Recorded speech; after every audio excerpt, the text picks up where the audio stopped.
press the bell icon on the YouTube app and never miss another update.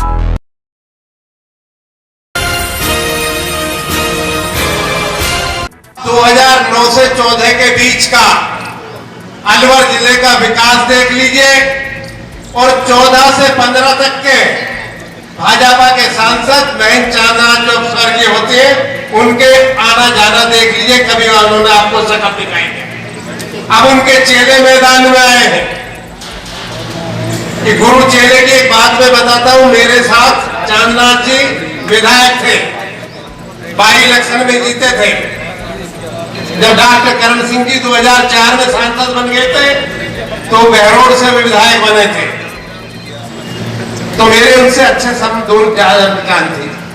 मुझे बीच में जब सांसद थे एक बार वो दिल्ली मिल गए सेंट्रल हॉल में। मैंने कहा महेंद्र जी बहुत ढूंढ हो रही है, पोस्टर लग रहे हैं कि सांसद गुमशुदा है। उन्होंने कहा देख भाई जुबैर, लोगों ने मुझे थोड़ी जिताया, ससुरे नरेंद्र मोदी को जिताया। मोदी जाने जनता जाने। तो अब लोग ये कह रहे हैं कि चांद ये बालकनाथ तो बाबा जी है लेकिन मोदी को देखना है। भाई मोदी का सवाल है। मोदी का सवाल 2014 में भी आया था।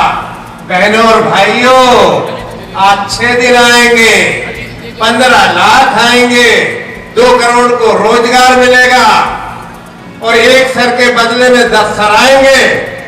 और पशुधन को भी क्या लग गया था कि मोदी आएगा तो गाय भैंस भी ज्यादा दूध देंगे। आज बात कर रहे हैं क्या? आज 15 लाख की बात कर रहे हैं, आज काले धन की बात कर रहे हैं। और कहा था भाइयों मुझे तो गंगा मैया ने बुलाया है। गंगा मैया कब बुलाती है भाई?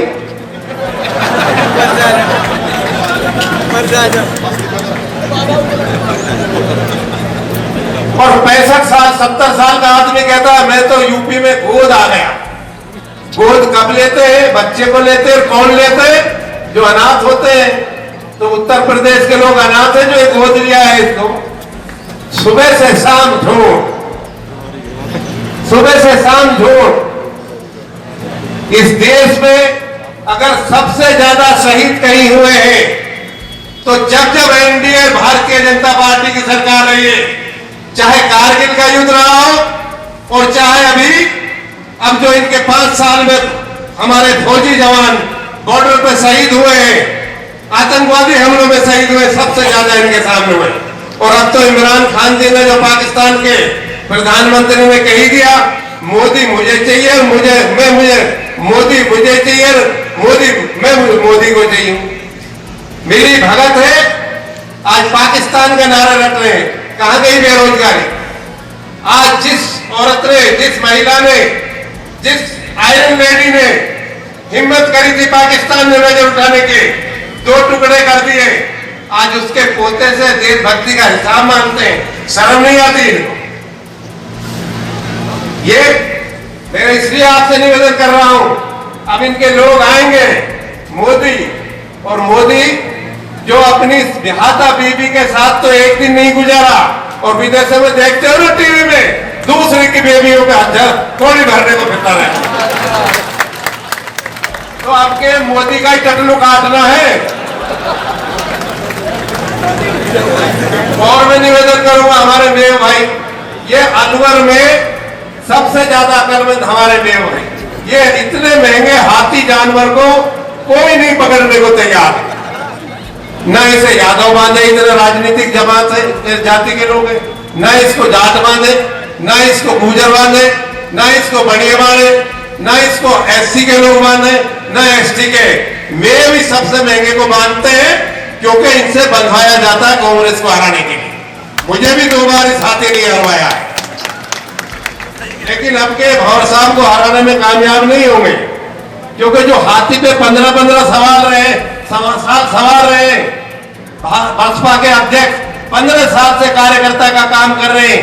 ये अमर सिंह जी, ये रिंकी वर्मा जी, ये जाकिर खान जी, इन्होंने बहुत पोस्टर लगाए थे। आज क्यों छोड़ के आगे कि वहां तो पैसा चाहिए हाथी को खिलाने के लिए।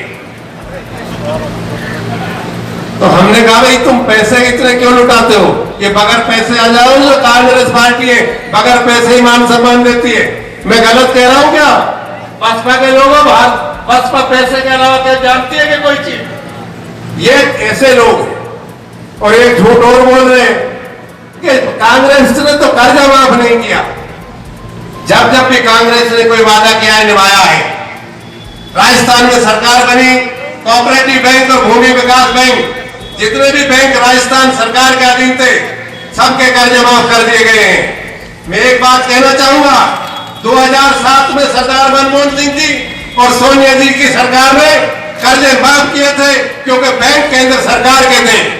इस बार राजस्थान की सरकार, जिसके मुख्यमंत्री अशोक गहलोत जी, उप मुख्यमंत्री सचिन पायलट जी, दो मंत्री यहाँ कटारिया जी और ममता जी बैठे, उनका वादा है कि 2 लाख माफ नहीं करेंगे, लोगों के खाते में बैंकों में जमा कराएंगे राजस्थान की सरकार। लोग पूछते जमा नहीं हुए, जमा कैसे होंगे जब तक ये बीजेपी की सरकार, मोदी की सरकार के जो बैंक बैठे हैं, जब तक ये सूची नहीं देंगे कि कौन कौन से बैंक में किस किस गांव में किस किस किसान के ऊपर कर्जा है, कितना कितना कर्जा है, उससे पहले राजस्थान की सरकार कैसे 2 लाख रुपए किसी के खाते में डाल सकती है क्या? ये वादा है। हमारे राहुल गांधी जी ने वादा किया सब मैनिफेस्टो में, ना सिर्फ गरीब को जो कहते थे कि हम तो गरीब है, बीपीएल है, हमें क्या मिलेगा, उन्हें साल के 72,000 रुपए मिलेंगे। और कानून बदल रहे हैं कि किसी भी किसान का डिफाल्टर होने के बाद उसके खिलाफ कोई मुकदमा नहीं दर्ज होगा, उसकी जमीन नीलाम कुड़क नहीं होगी। ये कितना बड़ा हथियार किसान को कांग्रेस ने, इन आधार पर चुनाव लड़िए। लोगों का जोश देखते लगता है भंवर साहब लाखों वोटों से जीतेंगे, लेकिन मेरे कांग्रेस के कार्यकर्ताओं से, साथियों से निवेदन है कि जब तक युद्ध भारी मतों से नहीं जीत जाए चुनाव का, ओवर कॉन्फिडेंस नहीं होना, घर में नहीं बैठना है। ऐसा सबक सिखाना है बाबा जी को कि भारतीय जनता पार्टी अगली बार 36 बार सोचे कि अन्याय करेंगे और बाबा जी को लाके लाएंगे। जहां जनता के सेवक चाहिए, यहां लोग नहीं थे, यहां भारतीय जनता पार्टी में कार्यकर्ता नहीं थे, जो अबोहर और रोहतक से एक बाबा जी को टिकट दे दिया। इनको सबक सिखाना है, और बाबा जी को ही देना था तो भारतरी वाले को ही दे देते, कम से कम भारतरी में जाकर तो पकड़ लेते। और हमारे विवेक महाराज जी बैठे हैं, ये भी कपड़े पहले ही नहीं बदल देते। तो मेरा आपसे निवेदन है, आप भंवर साहब को वोट सिर्फ भंवर साहब के लिए नहीं दे रहे हैं, अलवर के मान के लिए, अलवर के सम्मान के लिए, अलवर की शान के लिए, अलवर के विकास के लिए, अलवर को राजस्थान ही नहीं हिंदुस्तान में 1 नंबर विकसित जिला बनाने के लिए वोट डालेंगे।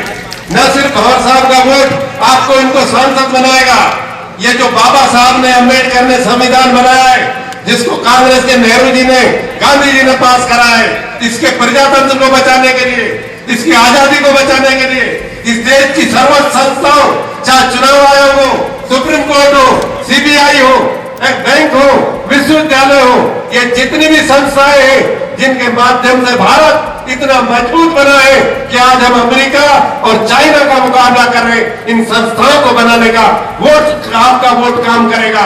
ये सिर्फ बाबा साहब को सांसद नहीं बनाएगा, ये बहुत काम करेगा वोट, ये साधारण चुनाव नहीं है। मेरा आपसे निवेदन है कि आदरणीय भंवर साहब को भारी बहुमत से जिताकर, और जो आदमी किसानों की, मजदूरों की, महिलाओं की लड़ाई लड़ रहे आदरणीय राहुल गांधी जी को प्रधानमंत्री बनाएंगे। इन्हीं शब्दों के साथ बहुत बहुत धन्यवाद, जय हिंद। और क्षमा चाहूंगा अजीत जी से थोड़ा समय ज्यादा ले लिया, बहुत बहुत धन्यवाद। Press the bell icon on the YouTube app and never miss another update.